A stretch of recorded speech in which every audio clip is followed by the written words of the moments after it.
पानी के तो ना वो दुर्गा दुर्गा दूर करो मंगल करो सब काज मन मंदिर उज्जवल करो सफल करो सब काज सर्व मंगल मांगल्ये शिवे साधिके शरण्य गौरी नारायणी नमस्तुते।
जितना छला ही ना माता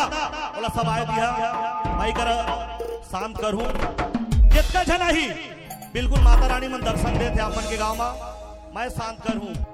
कहां के माता दिखत नहीं है वो कहां के माता दिखत नहीं है वो ये दिखत नहीं है वो माता भाई मोर तोरे मंदिर माता रत नहीं ये दिखत नहीं है वो माता भाई मोर तोरे मंदिर माता रत नहीं ठगी सेवा लागा गाए मोरे माता वो तेरा के देवता बोलते नहीं वो और तेरा के देवता बोलते नहीं वो ये चैत के महीना दाई आवे बजनी ये चैत के महीना दाई आवे बजनी बोरे बासी संग मा खवा बोलावो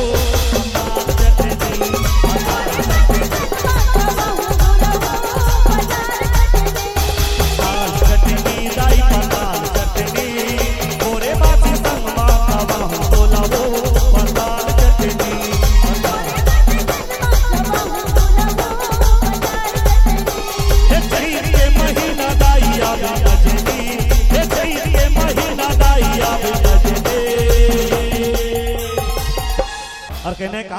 हिलत नहीं है वो बोलत नहीं है वो